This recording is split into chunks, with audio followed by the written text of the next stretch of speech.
All right, continuing on with some more basic techniques. Right now we're going to tackle cropping and rotation.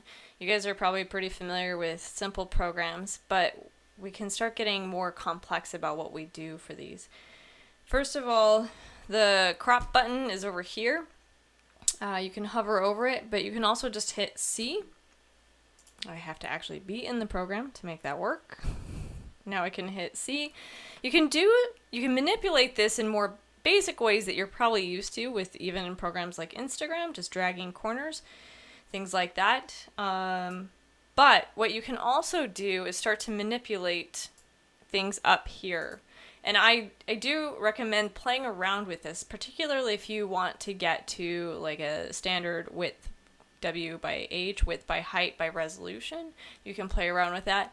But that's also a little tricky too, because sometimes you can end up changing the resolution, and we just talked about the dangers of upsampling and things like that. So you can always adjust and crop, but if you want to keep it at a ratio like anything where it's keeping it constrained in terms of its proportions, hold down the shift key. If I don't want it to do that and I just want to control it like this, I can do that, but if I hold the shift key, it kind of locks it into those proportions.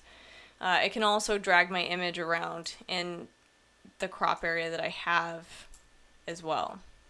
And I just messed that up. But you get the idea. If I don't want to crop it like that, I just click somewhere else, don't crop.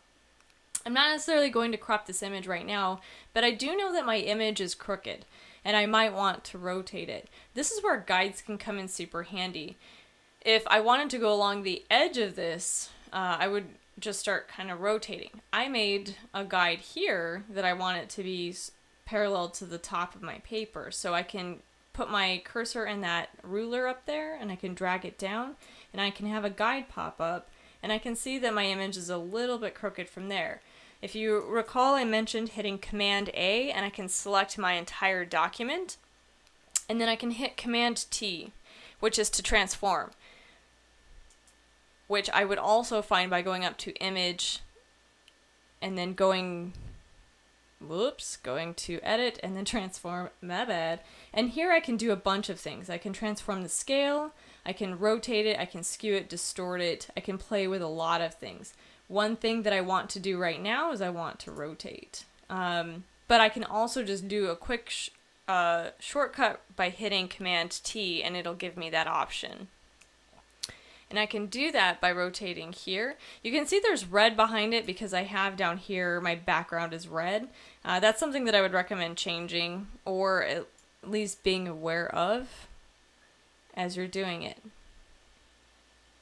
And then as I get that more precise, I could even, while I'm still doing it, drag another ruler down and make sure that it's lining up right there with that, which it's not quite. You get the idea. If I'm happy with it, then I hit return. If I'm unhappy with the fact that I have this strange red background, I could just go back over here in my history. I can also change colors here. So the one in front is foreground and the one in back is background. I'm going to just change that right now and make sure that all of these are 255 or these are all 0. I can also flip these two colors if I want my background to be black and my foreground to be white, so keep that in mind. If I don't want this to be selected anymore, I can again hit Command D. I am going to select all really quick and hit transform again so that I can get this a little bit more straight. I'm also going to be removing the background entirely at some point, so I'm not worried about the fact that it's a different color. I just want it to be more straight than it was. I can also zoom in. It's going to slow my computer down a little bit because I've got a lot happening right now, but I can drag this here and check that that's straight. And if I really wanted to be precise, I can adjust it even more. But I'm happy with that. And now I can zoom out, right? I can turn off these guides by hitting Command semicolon and turn them back on so that I can always leave them but remove them visually if I don't want to see it. Or if they're on and I don't need them anymore, I need to make sure that I'm in the move tool, but I can then drag them off the ruler. Hopefully you're familiar with these ruler or these guides.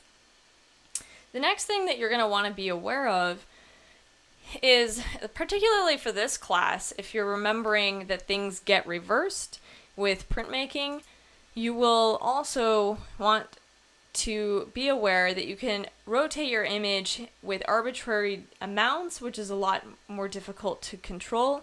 You can either rotate something very quickly 180 degrees, which would be turning this image upside down, or 90 degrees, which is a quarter rotation in one direction or the other.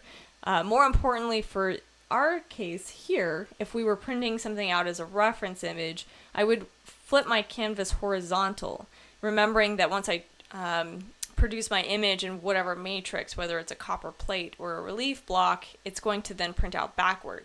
So if I want it to print forward, Command Z to undo. If I want it to end up printing in the final on my piece like this, I would need to reverse my image such as we just did. So I would flip it horizontal at this point. Okay, so my image is now backward. This, for this sake, is just a reference image, so I'm not going to really care about all of the things happening in the background.